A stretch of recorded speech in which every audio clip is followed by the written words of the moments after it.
بسم اللہ الرحمن الرحیم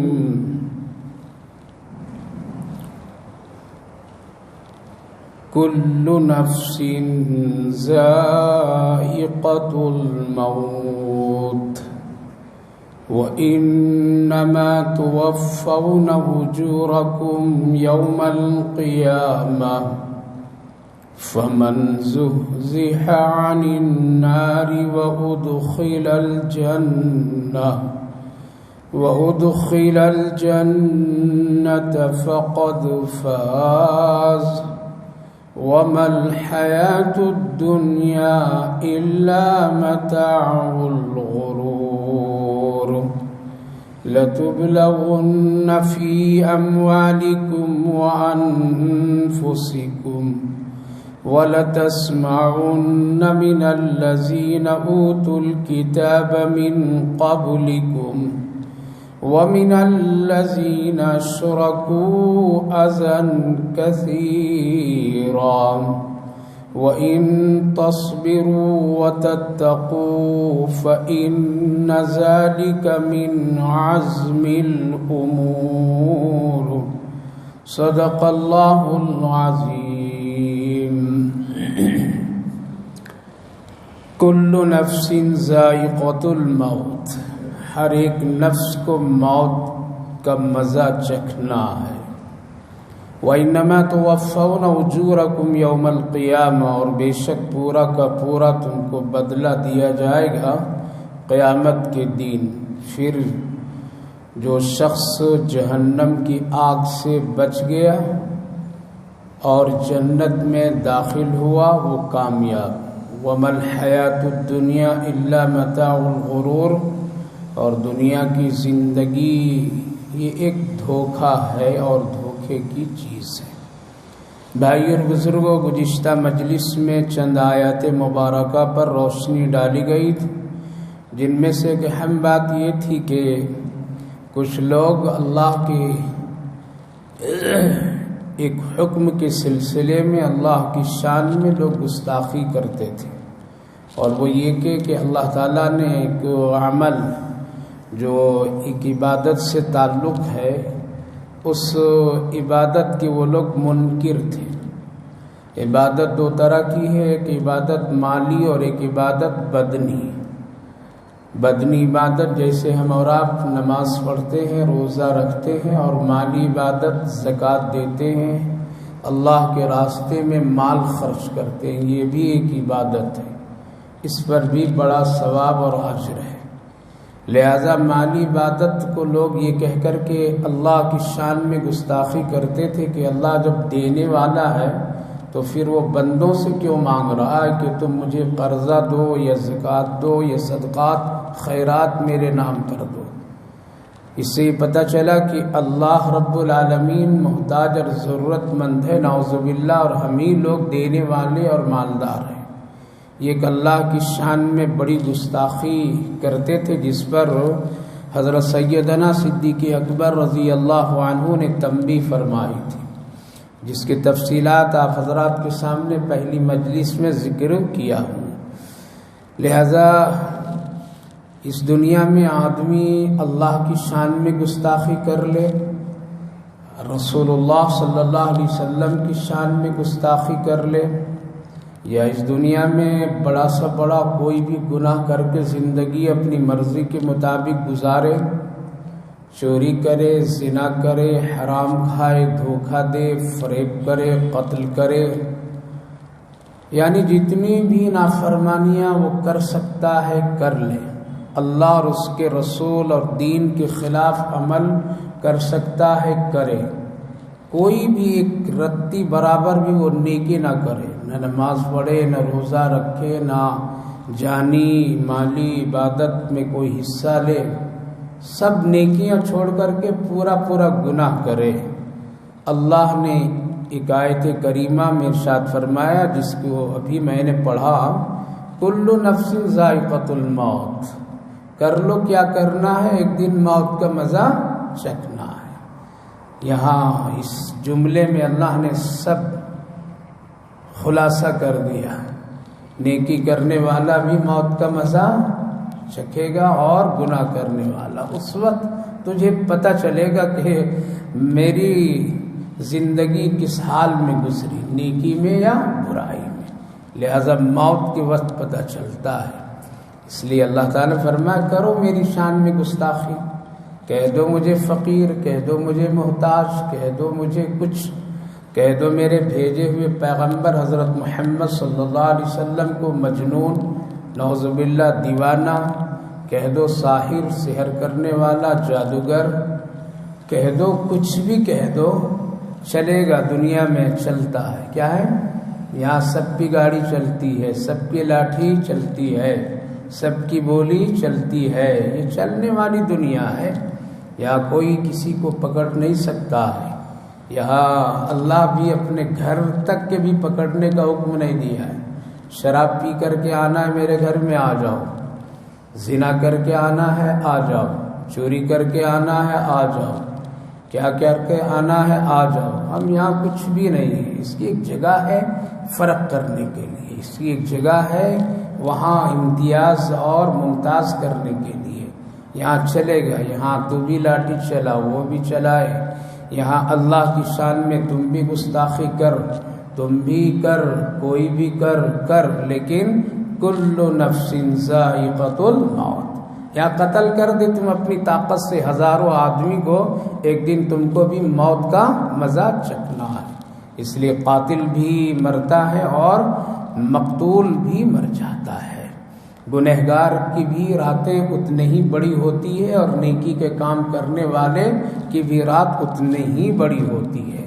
تو میرے بھائیو بزرگوں، اللہ نے ایک بہت ہی مختصر اور بہت ہی جامع آیت میں دنیا کی اور زندگی کی حقیقت کو بتا دیا، کل نفس ذائقۃ الموت۔ لہذا اگر غور و فکر کیا جائے اور اس پر ایک سرسری تجزیہ کیجیے، دیکھیے، تو آج دنیا میں اللہ کی بڑائی کا بھی منکر، انکار کرنے والا موجود ہے۔ اللہ کچھ بھی نہیں ہے۔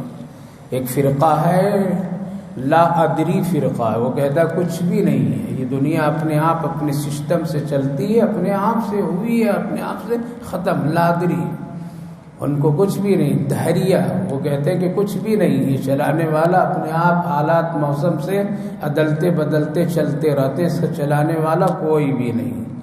تو اللہ کا بھی انکار کرنے والا، کچھ لوگ کہتے ہیں ہے چلانے والا لیکن ایک نہیں ہے، بہت سارے مل کر کے اس سسٹم کو چلاتے ہیں۔ تو اللہ کی وحدانیت کے بھی لوگ منکر ہیں۔ لہذا اس دنیا میں اللہ کے بھی منکر، رسولوں کی منکر۔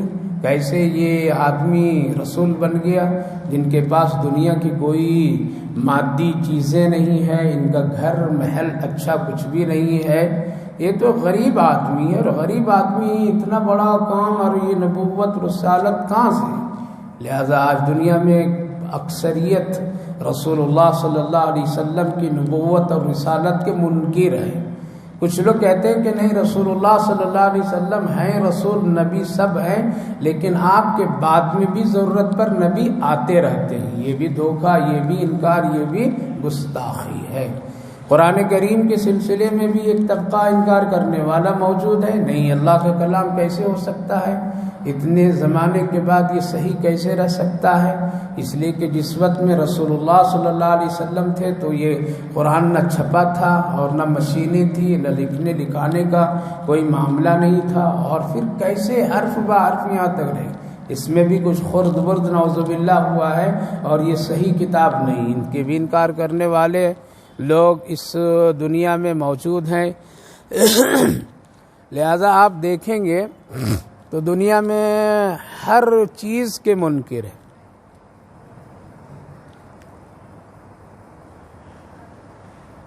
ہر چیز کا انکار کرنے والا ہے، نبی کا، قرآن کا، اللہ کا، چاند کا، سورج کا، بہت ساری چیزوں کا۔ لیکن آپ کسی سے بھی پوچھیے، امیر، غریب، ڈاکٹر، انجینئر، عالم، علماء، وقت کے ولی اللہوں سے بھی کہ موت کا کوئی انکار کرنے والا اس دنیا میں کوئی نہیں ہے۔ ایک ہی ایک ایسی چیز ہے جس کا انکار کرنے والا کوئی نہیں ہے۔ ہر ایک کو پتہ ہے مرنا ہے، ہر ایک کو معلوم ہے ہمارے گھر سے بھی جنازہ اٹھا ہے، ہر ایک کو معلوم ہے میرے باپ داداؤں کا موت ہوئی ہے، ہر ایک کو پتہ ہے کہ اس دنیا میں جانے آنے کا سلسلہ لگا ہے۔ بڑی بڑی ہستیاں، بڑی بڑی اونچی قسم کے صلاحیتوں کے رکھنے والے لوگ بھی اس دنیا سے جا چکے ہیں، سب کو پتہ ہے، اس لیے کوئی بھی انکار نہیں کرے گا۔ ہاں اتنی کوششیں تو ہوتی ہے بچ جائے بڑھ جائے زندگی کچھ اور گزارنے کا موقع مل جائے، لیکن ایک مقررہ وقت ہے، اس سے زیادہ کوئی آدمی نہ جی سکتا ہے نہ وقت سے پہلے کوئی جا سکتا ہے۔ کل نفس ذائقۃ الموت، تو ساری اچھائیاں اور برائیوں کا ہم کو اور آپ کو پتہ کب چلے گا؟ موت کے وقت پتہ چلے گا کہ کتنا اچھا کام ہم نے اس دنیا کی زندگی میں کیا اور کتنا برا کام اس دنیا میں کیا۔ یہاں کوئی بھی بتا نہیں سکتا ہے، یہاں کسی کو یہ حق بھی نہیں ہے، بلکہ اپنے آپ ہی کو احساس کرنا پڑے گا ہم برا ہیں یا نیک ہیں۔ اور اللہ نے ہر ایک کے اندر بھی صلاحیت رکھ دیا ہے کہ تم اپنی زندگی کی اچھائیاں اور برائیوں کو خود دیکھ سکتے ہو، سمجھ سکتے ہو، محسوس کر سکتے ہو، دوسروں کو بولنے کی ضرورت نہیں۔ جب تیری زندگی میں اتار چڑھاؤ، تیری زندگی میں نشیب و فراز کی کیفیت آ جائے تو تم غور و فکر کرو، اور اس وقت تجھے نیکی اور برائی صاف صاف کھلی نظر آ جائے گی کہ ہماری زندگی کس طرح ہے۔ ورنہ اگر اس زندگی میں نہیں تم سدھرو گے اور سمجھو گے، عبرت لوگے، تو موت کے وقت پتہ چلے گا۔ اور یہ معاملہ سب کے ساتھ ہے، جس کا حاصل یہ ہے کہ جس کو زندگی ملی ہے اس کو موت بھی ملے گی، موت بھی ملے گی۔ جو زندہ ہے اس کو مرنا ہے، جو دنیا میں آیا ہے اس کو جانا بھی ہے، اور یہ سلسلہ ہے اور ہم سب روز دیکھتے ہیں، ہم سب روز دیکھتے ہیں۔ اس لیے اللہ فرماتا ہے کل نفس ذائقۃ الموت، ہر ایک کو موت کا مزہ چکھنا ہے۔ یہ مزہ کیا ہے؟ یہ بڑا تلخ چیز ہے۔ یہ مزہ جیسے ہم لوگ کھانے پینے کی چیز، آب و ہوا کی کیفیت، خوشی اور غم کی لطف، یہ سب ہم لوگ احساس کرتے ہیں، اسی طرح موت بھی ایک ہے، سخت بھی ہے اور نرم بھی ہے، اچھی بھی ہے بری بھی ہے، مشکل بھی ہے آسان بھی ہے۔ اللہ کے رسول صلی اللہ علیہ وسلم نے فرمایا موت سخت بھی ہے اور موت آسان بھی ہے۔ نیکیوں کی وجہ سے موت آسان ہو جاتی ہے اور گناہوں کی وجہ سے موت مشکل ہو جاتی ہے، اور جن کے لیے موت مشکل ہوتی ہے تو پھر وہ بہت مشکل وقت سے اس دنیا سے جاتا ہے، اور اس کے حالات قرآن و حدیث کی روشنی میں علماء مفسرین محدثین ذکر کرتے ہیں، کیونکہ فرشتہ جب آتا ہے تو یوں ہی نہیں اس کو فوراً اچک لیتا ہے، بلکہ اس کے کان میں کہتا ہے کہ بھائی دیکھو زمین و آسمان میں تیری روزی اب نہیں ہے، جہاں سے روزی آتی تھی وہاں سے سسٹم آنے کا بند ہو گیا، ختم ہو گیا، جہاں سے تیرے لیے روزی پیدا کی جاتی تھی زمین سے، یہاں سے بھی تیرا سسٹم ختم ہو گیا۔ اب تم کھاؤ گے کیا، پیو گے کیا، رہو گے کہاں، اس لیے اب تم کو چلنا ہے۔ تو آدمی پوچھتا ہے کہاں لے جاؤ گے مجھے، کہاں لے جاؤ گے؟ یہ وقت وہ وقت ہوتا ہے کہ جب دنیا اس کے سامنے سب اوجھل، اب وہ کسی کو پہچان نہیں سکتا ہے، دنیا کی کوئی چیز اس کو اب سمجھ میں نہیں آتی ہے، تو وہ فرشتے سے پوچھتا ہے، اس کی بات چیت ہوتی ہے کہ کہاں لے جاؤ گے۔ اللہ کے رسول صلی اللہ علیہ وسلم فرماتے ہیں کہ اگر نیک آدمی ہے تو فرشتہ اس کو دکھا دیتا اس کی منزل، اس کا ٹھکانہ جنت، جنت کے ماحول، جنت کی خوشنمائی، جنت کی نعمتیں، باغ و بہار۔ تو نیک آدمی کہتا ہے پھر دیر مت کیجیے، یہ دنیا سے تو اچھی وہ جگہ ہے، ہم کو جلدی لے چلیے۔ تو اس کی روح بڑی تیزی کے ساتھ جسم سے نکل جاتی ہے، کوئی تکلیف نہیں ہوتی اس سے، جس کو اللہ کے رسول صلی اللہ علیہ وسلم نے یوں مثال دی کہ جیسے آٹے میں اگر کوئی بال اٹک جائے، پھنس جائے، اور گوندھے ہوئے آٹے سے بال کو کھینچو تو سیدھا نکل جاتا ہے۔ دوسری مثال اللہ کے رسول صلی اللہ علیہ وسلم نے آسان موت کے اس طرح دی ہے کہ جس طرح سے مشکیزہ ہو اور پانی ہو اس میں، جس کو آپ لوگ آج ہم سمجھ سکتے ہیں بڑے جو باٹل کین ملتا ہے، اگر اس میں پانی بھرا ہوا اور اس کا اگر منہ کھول دیا جائے اور پانی، تو کتنی تیزی کے ساتھ میں مشکیزے سے پانی باہر نکل جاتا ہے۔ قطرہ قطرہ نکل جائے گا آسانی کے ساتھ میں۔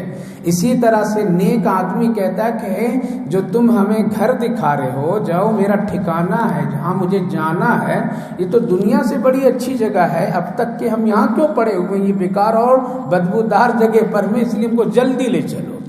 سے روح فوراً نکل جاتی، کوئی تکلیف نہیں، اور سارے رحمت کے فرشتے اس کو اپنے ساتھ لے کر کے اس کو عالم ارواح میں پہنچا دیا جاتا ہے۔ یہ ہے نیک لوگوں کی موت کی کیفیت۔ تو ان کو مزہ اس طرح سے لگتا ہے، کیا ہے ان کو مزہ ایسے جیسے میٹھا کھائیے تو میٹھا مزہ، اس کا ذائقہ میٹھاس ہے، ترشرا کھٹا پن کھائیے تو زبان ایک ہی زبان ہے، کیا ہے زبان ایک ہی ہے، لیکن یہ زبان بتاتی ہے کہ یہ میٹھی چیز ہے اور یہ کھٹی چیز ہے۔ کھٹی چیز کے لیے اللہ نے الگ کوئی زبان نہیں دیا، میٹھی چیز کے ذائقے کے چکھنے کے لیے اللہ نے کوئی دوسری زبان منہ میں نہیں لگایا، ایک ہی ہے لیکن فرق زبان کر رہی ہے، یہ میٹھی ہے، یہ کھٹی، یہ بدبودار ہے، یہ خوشبودار ہے۔ اسی طرح سے روح کی کیفیت ہے۔ اب یہ آدمی جو نیک ہے اس کو مزہ کیا لگا؟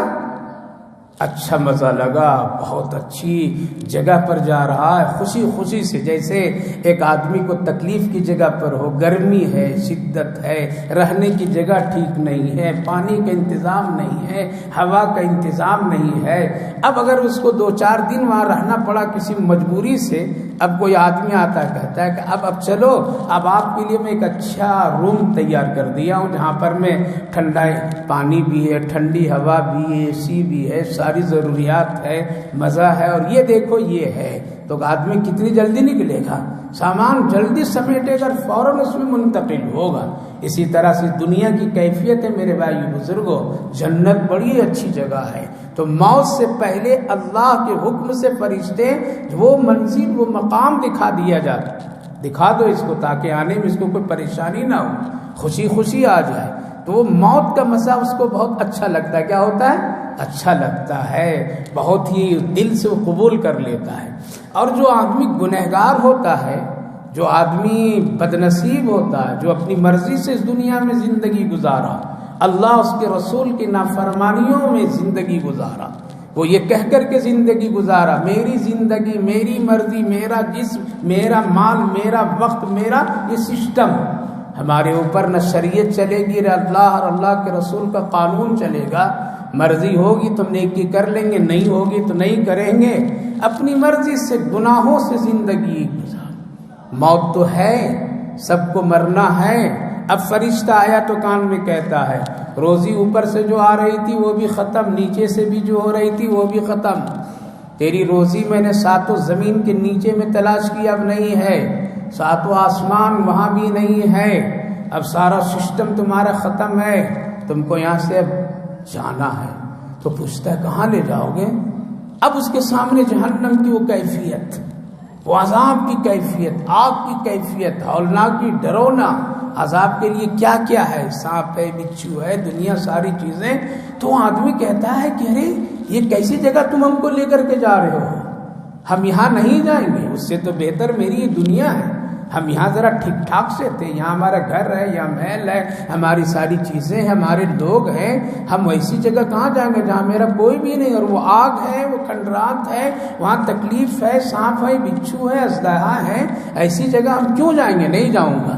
وہ فرشتوں سے ذرا سا کیا کرتا ہے، بحث و تکرار پہ آ جاتا ہے، پھر اس کی روح کبھی بازو پسلیوں میں جا کے چھپ جاتی، روح کوئی بہت بڑی چیز نہیں ہے، ایک اللہ کا ایک حکم ہے، لہذا وہ کبھی اس پسلی میں، کبھی ادھر، کبھی ادھر، کبھی یہاں، کہاں وہاں، یہ پورے جسم میں چھپنے کی کوشش کرتی، جیسے مجرم کو پکڑنے کے لیے کوئی آئے تو کبھی ادھر بھاگتا، کبھی ادھر بھاگتا، کبھی یہاں جاتا ہے، اور وہ چکر کاٹتا رہتا ہے کہ کہیں سے مجھے راحت مل جائے، کہیں سے مجھے بچاؤ مل جائے، کہیں سے مجھے قیدی بننے سے میں بچ جاؤں، یہ چاہتا ہے۔ اسی طرح سے وہ روح بھی اٹکتی پورے جسم میں، لیکن حکم اللہ کا ہے، فرشتہ ہاتھ ڈالتا ہے اور زبردستی اس کو کھینچ کر کے جب نکالتا ہے تو یہ اس کی بڑی تکلیف کی وقت اور تکلیف ہوتی ہے اس سے، جس کو اللہ کے رسول صلی اللہ علیہ وسلم نے یوں مثال دی ہے کہ جس طرح سے ایک ببول کا والا درخت ہو، کانٹے دار درخت ہو، اور اس پر ایک بڑا خوبصورت ریشم کی چادر اس پر ڈال دیا جائے، اس ببول کانٹے والے درخت پر یا کسی کانٹے دار جھاڑی پر ڈال دیا جائے، اور ریشمی چادر ہے، وہ بڑا خوبصورت نرم ہے، اب ڈالنے کے بعد اگر اس کو کھینچا جائے تو صحیح کھینچنے وہ چادر نکلے گی نہیں، بلکہ دھاگا ریزہ ریزہ ہو جائے گا، کبھی یہ کانٹا پکڑے گا، وہ دھاگے کو بکھر دے گا، تو یہ ہوگا بہت پریشانی۔ تو اللہ کے رسول بڑی آسانی سے مثال دیتے ہیں صلی اللہ علیہ وسلم کہ لوگوں، موت کی تکلیف اس وقت اسی طرح ہوتی ہے، اور آدمی اسی طرح بکھر کر کے ٹوٹ جاتا ہے، جس طرح ریشمی چادر کو کانٹے بکھر کر کے اس کے دھاگے کو ریزہ ریزہ کر دیتے ہیں۔ میرے بھائیو بزرگوں، اب بتلائیے اس کو مزہ کیسا لگا؟ کیسا مزہ لگا؟ اس کو بڑی شدت کی تکلیف ہوئی، تلخ مزہ ہے، جیسے کہتے ہیں تم کو میں مزہ چکھاؤں گا۔ کیا چکھائیں گے نا؟ میں تو تکلیف دوں گا تم کو۔ مزہ چکھانے کے مطلب یہ تم کو میں تکلیف دوں گا، میں تجھ کو تیرے ساتھ برا سلوک کروں گا۔ لہذا موت ایک ایسی چیز ہے، یہ سخت ہے، اور یہ سختی اور نرمی کس سے بنتی ہے؟ سختی اور نرمی کی جو کیفیت ہے وہ اعمال کی بنیاد پر ہے۔ کل نفس ذائقۃ الموت۔ اس لیے حضرت عیسیٰ علیہ نبینا علیہ السلام سے آپ کی امت کے لوگوں نے سوال کیا تھا کہ اگر آپ پیغمبر ہیں اللہ کی طرف سے، نبی ہیں، رسول ہیں، تو کسی مردے کو زندہ کر کے مجھے دکھائیے۔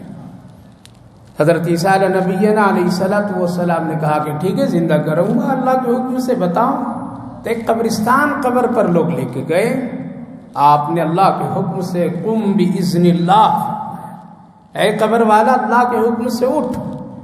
وہ بالکل مٹی جھاڑتے ہوئے قبر سے نکلا، سلام کلام کیا۔ لوگوں نے کہا کہ نہ، اس پر آپ کے ساتھ جادو چلا ہے، یا یہ مردہ ابھی حال کا دفن ہوا ہے، ہو سکتا ہے اس کی روح ابھی جسم میں ہو، اسی لیے جلدی سے کھڑا ہو گیا۔ ہم کو یہ تسلیم نہیں ہے، بلکہ ہم آپ کو ایک بہت پرانی قبر پر آپ کو لے جاتے ہیں، وہاں سے زندہ کرتے۔ کہتے ہیں کہ 1000 سال پرانی قبر پر لوگ لے کر کے گئے۔ حضرت عیسیٰ علیہ نبینا علیہ السلام وہاں بھی کھڑے ہوئے، اور یہی جملہ فرمایا قم بإذن اللہ، اللہ کے حکم سے کھڑے ہو، نکلو قبر سے۔ ایک مردہ بالکل مٹی جھاڑتا ہوا تر و تازہ نکلا، سامنے کھڑا ہوا، سلام کلام بات چیت بھی کرایا، سب لوگ دیکھیں۔ حضرت عیسیٰ علیہ نبینا علیہ السلام سے گفتگو اس مردے نے کی، حدیث بتا رہا ہوں، گفتگو کی۔ وہ پوچھا آپ کون؟ کہا کہ میں عیسیٰ۔ اچھا، آپ عیسیٰ علیہ السلام ہیں، کیا دنیا ابھی تک کے باقی ہے؟ سوال کیا، کہا کہ ہاں ابھی تک باقی ہے اور باقی رہے گی، اس لیے کہ آخری نبی حضرت محمد صلی اللہ علیہ وسلم ابھی تشریف نہیں لائے ہیں، آپ آخری نبی ہوں گے، آپ کی امت آخری ہوگی، اس وقت تک یہ دنیا قائم رہے گی اور قیامت آئے گی۔ کہا کہ اچھا۔ حضرت عیسیٰ علیہ السلام سے اور گفتگو ہوئی، ان گفتگو میں جو بتانا یہ ہے، حضرت عیسیٰ علیہ السلام نے پوچھا قبروں کا حال بتاؤ، تم کس حال میں ہو؟ کہا کہ کوئی بڑی چیز نہیں بتانا چاہتا ہوں، بلکہ آپ اپنی امت کو اور لوگوں کو یہ بتا دیجئے موت بہت ہی سخت ہے۔ کیا ہے؟ اور اس سے ہر ایک کو گزرنا ہے، اور یہ بہت ہی تلخ ہے۔ موت کی جو سختی اور تلخی مجھے اس وقت لگی تھی، وہ آہستہ آہستہ کم ہوتے ہوتے ابھی میرے پاؤں کے ناخن میں باقی ہے، جو ابھی بھی کبھی کبھی وہ احساس ہوتا ہے تو پورا جسم تتر جاتا ہے۔ واہ، کتنے سال؟ 1000 سال۔ یعنی وہ موت کی سختی جو مجھے جھٹکا لگا تھا، اور جو چلا پورے جسم سے نکلتا نکلتا نکلتا، جیسے اب وہ آ کر کے 1000 سال کے بعد پاؤں کے انگوٹھے میں وہ رکا ہوا ہے۔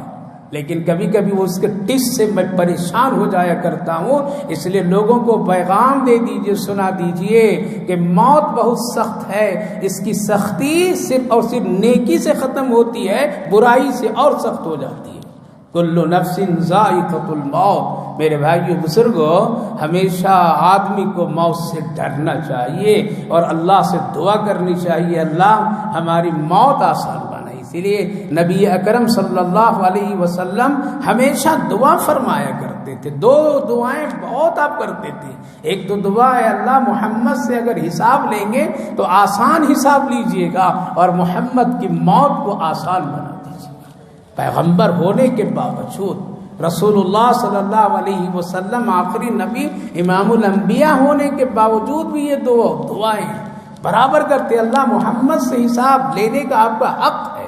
اگر آپ لیں گے تو اللہم حاسبنی حسابا یسیرا، اللہ آسان لیجیے گا، آسان لیجیے گا. جبکہ آپ معصوم ہیں، آپ ہر اگلی پچھلی ہر خطا گناہ کو اللہ معاف کر دیا. لیغفر لک اللہ ما تقدم من ذنبک، اللہ صاف قرآن کریم میں ارشاد فرما دیا ہے. پھر بھی آپ دعا کرتے تھے. آج تو ہمارا اور ہم سب کی زندگی کی کیفیت سر سے لے کر کے گناہ، صبح سے لے کر کے شام تک گناہ، اور اس گناہ کو ختم کرنا آج ہم لوگ چاہتے نہیں، بلکہ اس کو پال کر کے سمیٹ کر کے اپنے کفن کے ساتھ لے جانا چاہتے ہیں. اس کے لیے کوئی فکر نہیں ہے. تو کل نفس ذائقۃ، اللہ فرمایا پھر مرنے کے بعد پھر ایک مرحلہ، وَإِنَّمَا تُوَفَّوْنَ أُجُورَكُمْ يَوْمَ الْقِيَامَةِ، ہم تم کو پھر پورا بدلہ دیں گے، نیکی کا بھی اور گناہ کا بھی. فَمَن يَعْمَلْ مِثْقَالَ ذَرَّةٍ خَيْرًا يَرَهُ وَمَن يَعْمَلْ مِثْقَالَ ذَرَّةٍ شَرًّا يَرَهُ. اللہ نے صاف فرمایا. قرآن پڑھیے، یہ کوئی قصے کہانی کی باتیں نہیں ہیں کہ کسی کو دل لگانے لبھانے کے لیے سنایا جاتا ہے. آج اگر انسان سدھر سکتا ہے تو ایک ہی آپشن اس کے پاس میں، اور وہ ہے موت.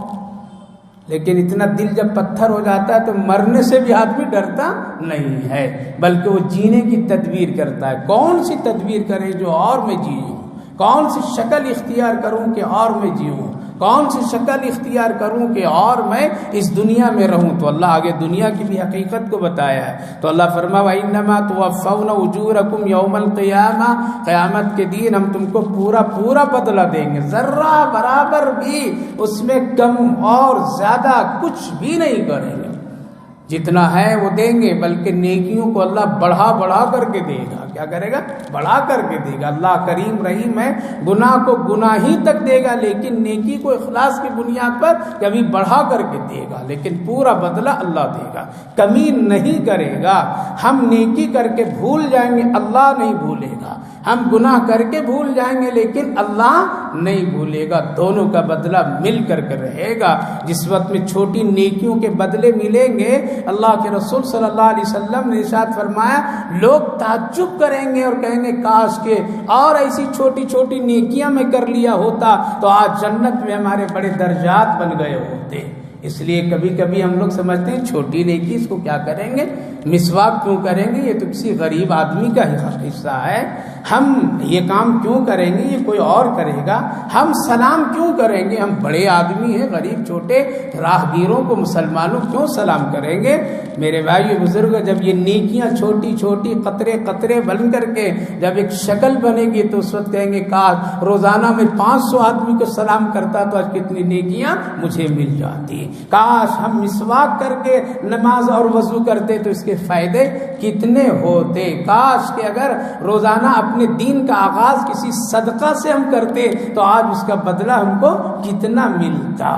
لہذا چھوٹی نیکیوں کو نظر انداز مت کیجیے، اور یہ مت سمجھیے کہ ایک کٹھے ہی بخشش کروا لوں گا. شب قدر جب آئے گے تو نہا دھو کے خوشبو لگا کر کے بخشش کرا لوں گا. شب برات آئے گی تو بخشش کرا لوں گا. پیسہ ہے حج عمرہ کر لوں گا، ہو جاؤں گا ٹھیک. اس چکر میں مت رہیے، شیطانی دھوکہ ہے. بلکہ چھوٹی نیکیوں کو جمع کیجیے. یہ چھوٹی نیکیاں جب جمع ہو جائے گی پہاڑوں کی شکل بنے گی. اور چھوٹے گناہوں کو ڈیلیٹ صاف کرتے رہیے، ورنہ اگر یہ جمع ہو جائے گا تو پہاڑ یہ سب گناہ بن جائے گا. اس لیے اللہ فرمایا کہ ہم تم کو پورا بدلہ دیں گے. پھر کیا ہوگا؟ بدلہ اگر اچھا ملا، فمن زحزح عن النار، جس شخص کو قیامت میں جہنم کی عذاب سے بچنے کی پروانہ، اس کو بچنے کا پروانہ مل گیا، جہنم کی آگ سے وہ بری ہو گیا. اور جب جہنم سے بچے گا تو کہاں جائے گا؟ دو ہی جگہ نہیں، یہ ذہن میں بیٹھا لیجئے، وہاں دو ہی شہر ہے. کیا ہے؟ دو ہی شہر، تیسرا کوئی نہیں. جنت جہنم دنیا میں تو بہت ہے، یہاں کہیں بھی جا کر کے پناہ لے لیں گے، لیکن وہاں دو. اسی لیے اللہ دونوں کو فرمایا، جہنم سے اگر بچ گیا تو تجھے میں جنت میں داخل، اور جو جنت میں داخل ہو گیا فقد فاز، وہ سب سے بڑا کامیاب، اس کو کامیابی مل گئی ہے۔ اسی لیے تو ہم لوگ یہ کرتے ہیں، اس لیے مرنے کے بعد میں آدمی کے حق میں دعا کیا کی جاتی ہے؟ ایک ہی دعا کی جاتی ہے، چاہے وہ کیسا بھی مرا ہو، کس حال میں بھی مرا ہو، گناہوں کے لت پت میں مرا ہو وہ، لیکن ایک مسلمان کا حق یہی ہے کہ ہاتھ اٹھا کر کے یہ دعا کرتا ہے اللہ اس کو جنت الفردوس عطا فرمائیے۔ یہ نہیں کہا جاتا ہے کہ کوئی اس کو جہنم میں دے دیجیے، پتہ چلا کہ جو جنت میں چلا گیا وہ جہنم سے بچ گیا، اور جو جہنم چلا گیا وہ جنت سے محروم ہو گیا، محروم ہو گیا۔ اسی لیے بس دو ہی چیز ہے، اس کو ذہن میں رکھیے کہ اسی لیے اللہ نے جہنم کا پہلے تذکرہ یہاں کیا کہ تم جہنم سے بچنے کی کوشش کرو، جہنم سے بچنے والے اعمال تم کرو۔ اگر یہاں سے تم بچ گیا ہے، اور اس کی بچنے کی شروعات کہاں سے ہے؟ دنیا ہی سے اس کا سلسلہ شروع ہوتا ہے، ایسا نہیں کہ وہیں جا کر کے بارگی معلوم ہوتا ہے، یہیں سے معلوم ہوتا ہے۔ اگر ہماری اور آپ کی زندگی کا اکثر حصہ نیکیوں کی طرف، اللہ کی فرما برداری کی طرف، نبی کی سنت کی طرف اگر گزر رہی ہے تو یہ راستہ کدھر جا رہا ہے؟ یہ راستہ جہنم سے بچ کر کے جنت کی طرف یہ راستہ جا رہا ہے۔ موت آسان ہو گئی، کہاں جا رہا ہے؟ جنت کے راستے کی طرف۔ قبر کی منزل اگر آسان تو کیا ہو گیا؟ جنت کی طرف۔ لہذا یہیں سے شروعات ہے اس کو، ایسا نہیں کہ میدان محشر میں جا کر کے پتہ چلے گا، بلکہ یہیں سے پتہ چلتا ہے۔ اگر ہماری اور آپ کی زندگی نیکیوں میں گزر رہی ہے، اللہ اس کے رسول کی فرما برداری میں گزر رہی ہے، قرآن و حدیث کی اطاعت پر گزر رہی ہے، سنت کے مطابق گزر رہی ہے، پاک صاف گزر رہی ہے، گناہوں سے، شرک سے، بدعات سے، رسومات سے، جھوٹ سے، قتل و غارت سے، غیبت سے، ناجائز کاموں سے، کسی کو ستانے سے، ظلم کرنے سے، ماں باپ کی نافرمانیوں سے، آل اولاد کی ساتھ میں ظلم بربریت کرنے سے، ان ساری چیزوں سے اگر بچ کر کے ایک نیکی کی طرف زندگی گزر رہی ہے تو یہ راستہ کہاں جائے گا؟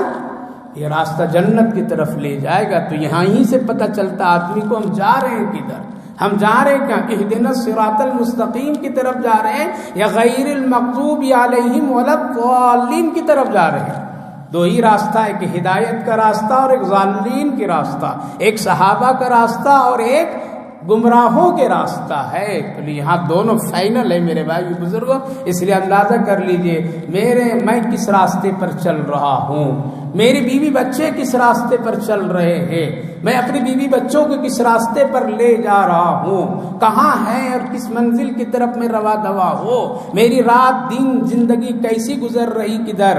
اگر پتہ چل جائے کہ ہم غلط میں جا رہے ہیں تو کیا کیجئے؟ فوراً لوٹ جائیے۔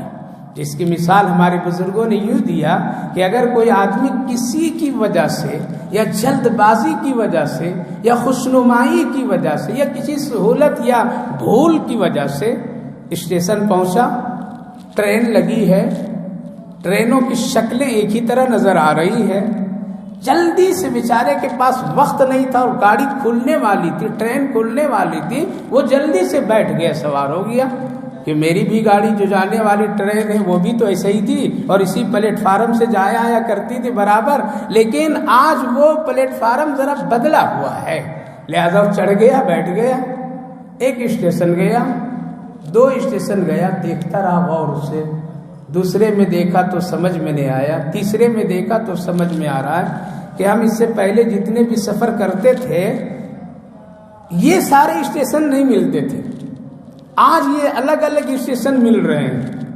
تو اب کیا کرے گا وہ؟ کسی سے پوچھے گا؟ کس سے پوچھے گا؟ جو ٹرین کے معلومات رکھتے ہو ان سے پوچھے گا، وہاں جو سوار ہیں جو سفر کر رہے ان سے پوچھے گا، پھر اپنا وہ ٹکٹ بھی دیکھے گا، دکھائے گا، پوچھے گا ہم کو بمبئی جانا ہے لیکن یہ روٹ، تو لوگ بولیں گے کہ بھائی آپ کے ٹکٹ تو بمبئی کا نہیں ہے لیکن آپ غلط گاڑی پہ بیٹھے ہوئے ہیں، آپ دلی کے روٹ پر جا رہے ہیں۔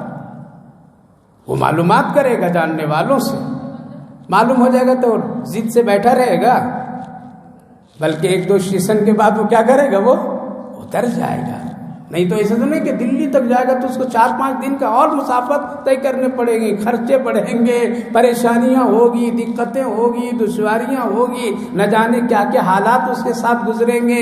اور اگر یہیں قریب میں اتر جائے گا تو اس کو پھر دوسرے راستے پر جانا کیا ہے، آسان ہے، اپنی منزل کی طرف کہیں سے وہ جلدی سے نکل سکتا ہے۔ لیکن اگر سب کو کہہ دے نہیں تم ٹھیک نہیں کہہ رہے ہو، تم ٹھیک نہیں کہہ رہے ہو، تم بھی ٹھیک نہیں کہہ رہے ہو، تو کیا ہوگا، یہ ہٹ دھرمی۔ اسی لیے آج علماء بتا رہے ہیں غلط راستے پر چل رہے ہو میرے بھائیوں، غلط راستے پر چل رہے ہو میری ماں بہنوں، غلط راستے پر چل رہے ہو بزرگوں، غلط راستے خیالات پر جا رہے ہو، بھٹک رہے ہو، سدھر جاؤ، لوٹ کر کے آ جاؤ آ جاؤ آ جاؤ۔ لیکن وہ کہتا ہے کہ نہیں، میری مرضی، میری زندگی، میرا مال، میرا سب کچھ، ہم کیوں آپ کو سنیں گے؟ مت سنیے، مت سنیے، مت سمجھیے، اذان مت سمجھیے، نماز مت سمجھیے، قرآن مت سمجھیے، بزرگوں کی باتیں، دین کی کام، خدمت مت سمجھیے کچھ، اس کو سب ناکار دیجیے، منہ پھیر لیجیے، پریشانی آئے گی۔ لہذا وہ آدمی اگر جلدی اتر جاتا ہے تو اپنی منزل پر جلدی سے وہ سفر کر سکتا ہے، اور اگر ہٹ دھرمی سے آگے بڑھے گا تو اس کے لیے مشکلات ہے، اور اس کے لیے سارا سسٹم خراب ہو جائے گا، جہاں جانا تھا وقت پر وہ کام نہیں ہوگا، وہ مشکلیں بڑھ جائے گی۔ اسی طرح میرے بھائیو بزرگوں، صراط مستقیم سے اگر غیر المغضوب علیہم ولا الضالین کے راستے پر اگر چل رہے ہیں، اور اگر کوئی بتا دیا تیرا اسٹیشن اس روٹ میں نہیں، تیری منزل یہ نہیں ہے، یہ جہنم کی طرف جانے والا راستہ ہے، تو کیا کیجئے، فوراً راستہ بدلیے، اسی میں کامیابی ہے۔ تو اللہ فرمایا وَأُدْخِلَ الْجَنَّةَ فَقَدْ فَازَ وَمَا الْحَيَاةُ، اور اگر تم دنیا کو، دنیا کی زندگی ہی کو مقصد سمجھ لیا ہے تو اے لوگوں سمجھ لو دنیا کی زندگی اور دنیا کا ساز و سامان ایک دھوکہ ہے، متاع الغرور، دھوکہ ہے۔ کیوں؟ کوئی لے کے جا سکتا ہے، کوئی لے کر کے جا سکتا ہے، کوئی دیتا ہے، کوئی دے گا بھی نہیں، بلکہ مرنے والے کے جسم میں اگر کوئی ایک معمولی سی قیمتی چیز ہے وہ بھی اتار لیا جاتا ہے۔ اور اسلام کا ایک بہترین خوبصورت یہ پیغام ہے اور مسئلہ بھی ہے کہ مرنے والے کے پاس سے اگر دنیا کی کوئی بھی چیز ہے تو اس کو لے لو۔ یہ حکم ہے شریعت کا، یہ اللہ کے رسول کا حکم ہے کہ اگر عورتوں کے کانوں میں زیورات، جسم میں زیورات ہیں تو کیا کرو، سب نکال لو، سب نکال لو۔ مردوں کے پاس میں اگر کوئی قیمتی گھڑیاں، انگوٹھیاں، کوئی بھی چیز ایسی ہے، لباس ہے، سب اتار لو، قیمتی لباس دے کر کے، قیمتی کفن دے کر کے مت داخل کرو اس کو۔ کیوں؟ اس سے کئی حالات پیدا ہوں گے۔ اگر سونے چاندی زیورات کے ساتھ عورتوں کو دفن کر دیا جائے، اسی طرح سے مردوں کو بہت ہی قیمتی واچ، گھڑیوں اور بہت سے قیمتی ساز و سامان کے ساتھ دفن کر دیا جائے تو کچھ ایسے لوگ ہوں گے کل جا کے قبر کھود کر کے ان ساری چیزوں کو لوٹ لیں گے، تو مردے کی بے حرمتی ہوگی۔ شریعت نے کہا کہ زندہ کی جس طرح بے حرمتی کرنا گناہ ہے، اسی طرح مردے کا بے حرمتی کرنا گناہ ہے۔ جس طرح سے زندگی میں زندے کے ساتھ چوری کا معاملہ گناہ ہے، اسی طرح سے مرنے والے کے کفن کا چوری کرنا بھی گناہ ہے۔ اس لیے شریعت نے پابندی لگا دی کہ یہ چیزیں جب نہیں رہے گی تو کوئی انسان کسی مردے کی بے حرمتی نہیں کرے گا۔ سوچئے اللہ نے ہم سب کو کتنا پاکیزہ دین دیا ہے، کتنا پاکیزہ شریعت عطا فرمایا ہے کہ مرنے سے لے کر کے، زندگی سے لے کر کے موت تک اور قبر تک کے ساری جگہوں پر ہماری اور آپ کی حفاظت کرنے کا حکم دیا گیا۔ اسی لیے ساری چیزیں یہ دھوکہ ہے کہ جو ہم سمجھ بیٹھے کہ یہ میرا، یہ میرا، یہ میرا، یہ میرا۔ اسی لیے کفن میں کیا ہے، جیب نہیں ہے، قبر میں کوئی تجوریاں نہیں ہے، یہاں کوئی دیتا نہیں ہے، بس ایک ہی چیز ساتھ میں جانے والی چیز جو ہوتی وہ ہمارے اور آپ کے اعمال ہوتے ہیں۔ متاع الغرور۔ آخری آیت، لَتُبْلَغُنَّ فِي أَمْوَالِكُمْ وَأَنفُسِكُمْ وَلَتَسْمَعُنَّ مِنَ الَّذِينَ أُوتُوا الْكِتَابَ مِنْ قَبْلِكُمْ۔ ہاں، اس دنیا میں ہم تم کو آزمائیں گے مال سے، کبھی مال دے کر کے، کبھی لے کر کے بھی، دونوں آزمائش اللہ کے پاس، وہ دے کر کے بھی آزماتا ہے اور کبھی پورا لے کر کے بھی آزماتا ہے۔ وَأَنفُسِكُمْ، تیری ذات میں، تیری روح میں، تیرے جسم میں تغیر و تبدل، کبھی صحت، کبھی بیماری، کبھی خوشی، کبھی غم، کبھی ہاتھ ٹوٹے گا، کبھی پیر ٹوٹے گا، کبھی کچھ ہوگا، کبھی کچھ ہوگا، ہم آزمائیں گے۔ کیوں؟ یہ یہ اللہ کی امانت ہے. کیا ہے یہ جسم پورا اللہ کی امانت ہے. ہم لوگ سوچیں گے کہ میرا ہم جیسے چاہیں گے اس کو استعمال کریں گے. اسی لیے حکم کیا ہے اسلام میں؟ حکم یہ ہے کہ مرنے کے بعد بھی کوئی آدمی اور زندگی میں بھی کوئی جسم کے اعضاء بیچ نہیں سکتا ہے، فروخت نہیں کر سکتا ہے، یہاں تک کہ خون بھی نہیں بیچ سکتا ہے. ہاں کبھی مجبوری میں وہ الگ مسئلہ ہے کہ کسی کے جان بچانے کے لیے خون کسی کو ہدیہ دینا بغیر کسی قیمت کے دینا یہ الگ مسئلہ ہے. لیکن کوئی فیشن بنا لے کہ روزانہ ہم ایک 100 گرام 200 گرام روز صبح صبح خون نکال کر کے 1200-1500 روپیہ بھیج دیا تو ہمارا دن بھر کا روٹی کا خرچہ آ گیا. اس لیے خون تو جسم میں اللہ کا ایسا سسٹم اور مشین لگا دیا کہ بنتے رہتا ہے وہ. لہذا کوئی آدمی یہ تجارت کرے نہ، جائز نہیں ہے، جائز نہیں ہے. دوسری بات یہ کہ خون حرام ناپاک ہے اور ناپاک کی تجارت مسلمان کے لیے جائز نہیں ہے. لہذا جسم کا کوئی حصہ زندگی میں بھی خرید و فروخت نہیں کر سکتے، حرام ہے. مرنے کے بعد میں بھی کوئی کسی کو وقف نہیں کر سکتا ہے کہ میں مر جاؤں میری آنکھیں نکال کر کے دے دینا، میرا فلاں نکال کر کے دے دینا، نہ، یہ بھی ناجائز اور حرام ہے. اسی لیے حکم یہ دیا گیا جو ہم لوگ کہتے ہیں کیا کہتے ہیں میڈیکل انشورنس نا کرتے ہیں نہیں کہ پورا جسم دے دیا اس کو. یہ بھی اسی لیے علماء حرام کیا ہے. علماء اسی لیے کہا کہ یہ پہلے بیماری سے پہلے بیمار بن جانا اور اس کا انتظام کرنے کا توکل علی اللہ کے خلاف ہے. ابھی اللہ نے بیماری نہیں دیا اس سے پہلے انتظام کر لو، یہ توکل علی اللہ کے خلاف ہے. ابھی اللہ نے تجھے صحت رکھا ہے تو پہلے سے دوا کا انتظام کیوں کر رہا ہے؟ جب ہوگا تو اس وقت دیکھو. یہ ساری وجوہات کی بنیاد پر میں کیا کیا گیا ہے؟ ان ساری چیزوں کو حرام کیا گیا ہے کہ یہ ساری چیزیں خرید و فروخت نہیں کر سکتا ہے کوئی آدمی. یہ جسم پورا کیا ہے؟ اللہ کی امانت ہے، اللہ کی امانت ہے. اس میں تصرف کر رہا انسان کے لیے جائز نہیں، حساب دینا پڑے گا. تو میرے بھائیو بزرگو، دنیا ایک دھوکہ ہے. کیا ہے؟ دنیا کی ساری چیزیں ایک دھوکے کی ہے، سب چھوٹنے والی رہنے والی ہے. صرف ایک اعمال ہمارے اور آپ کے ساتھ جائیں گے. اسی لیے فرمایا وَمَا الْحَيَاةُ الدُّنْيَا إِلَّا مَتَاعُ الْغُرُورِ. دنیا کی زندگی صرف ایک دھوکے کے ساتھ وہ سامان ہے. لہذا دنیا کی چیزیں اللہ ہم سب کو ضرورت کے لیے دیا ہے، نہ کہ اس کو خزانے جمع کرنے کے لیے دیا. اس کو ضرورت میں جہاں جہاں بتا دیا شریعت نے یہاں تیری ضرورت ہے. زیادہ دیا ہوں تو یہ ضرورت اب تیرے اوپر لاگو ہے، تم اس کو صدقہ خیرات بھی کرو. ضرورت سے زیادہ دیا ہوں اور ضرورت مند بنایا ہوں، مالدار بنایا ہوں تجھے، تو پھر تمہارا رہن سہن کیا ہو؟ اللہ کے شکر کے ساتھ میں اچھی زندگی گزارو، بخیل نہ بنو. لہذا اللہ نے سب کچھ ایک سسٹم کے ساتھ ہم کو آپ کو دیا ہے. متاع الغرور، ہم تم کو آزمائیں گے تمہارے نفس میں. اسی لیے جسم میں یہ تغیر و تبدل، خوشی غم بیماری، یہ ساری چیزیں آتی ہیں. دوسری بات اللہ بڑی اچھی بات تسلی دیا وَلَتَسْمَعُنَّ مِنَ الَّذِينَ أُوتُوا الْكِتَابَ مِنْ قَبْلِكُمْ وَمِنَ الَّذِينَ أَشْرَكُوا أَذًى كَثِيرًا. کہ اس دنیا میں اے مسلمانوں، اے مومنوں، اے پیغمبروں، تم کو 3 لوگوں کی طرف سے اذیت پہنچے گی. اللہ بتا بھی دیا کتنے لوگوں کی طرف سے؟ 3 طبقوں کی طرف سے تم کو اذیت پہنچے گی. تکلیفیں دیں گے وہ لوگ اور تم اس کو سنو گے، تم کو لوگ سنائیں گے. ایک ہے وہ اہل کتاب. اہل کتاب سے یہود و نصارہ. کتنے ہو گئے؟ یہ 2.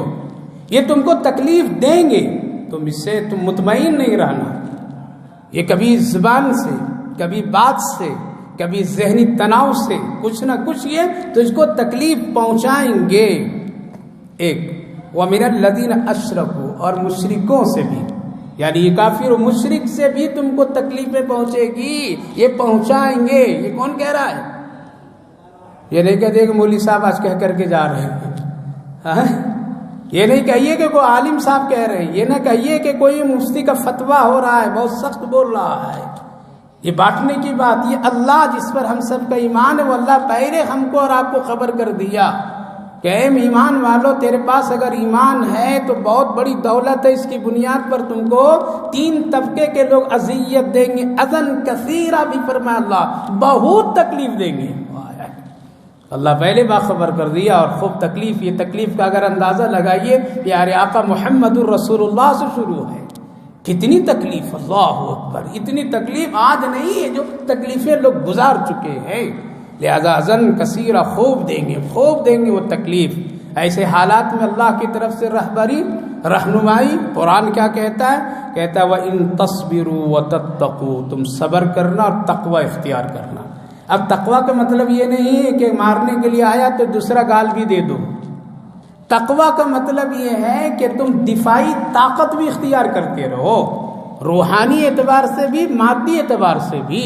روحانی اعتبار سے تقوی یعنی جن چیزوں سے اللہ نے روکا ہے، حرام سے رک جاؤ، گناہ مت کرو، گناہ نہ کر کے تم صبر کرو اور اللہ سے مدد مانگو، تب اللہ کی مدد آئے گی.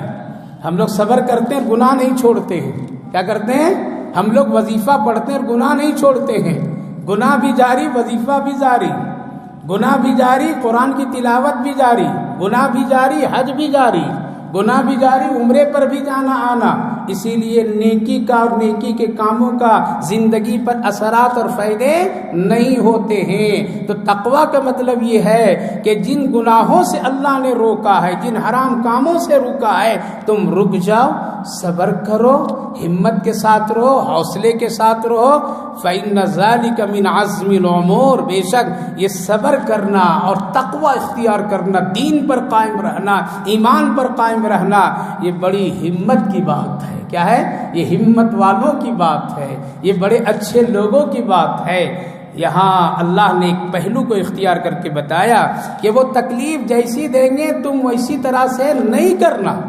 وہ اگر برائی، گندے کاموں سے، بے حیائی سے اگر تکلیف دے دیں تو تم بھی ویسے نہیں بن جانا، بلکہ اس کا مقابلہ کیا ہے؟ تصبروا. اسی لیے نبی اکرم صلی اللہ علیہ وسلم نے تقوی اور صبر کو اپنی زندگی کا معیار بنائے، صحابہ بھی اس کو معیار بنائے، پھر اللہ نے کامیابی دی ہے. تو تقوی کا مطلب ہے، تقوی میں دفاع بھی آتا ہے. کیا دفاع؟ حرام کاموں سے بچتے ہیں اور بدر کی لڑائی بھی لڑتے ہیں.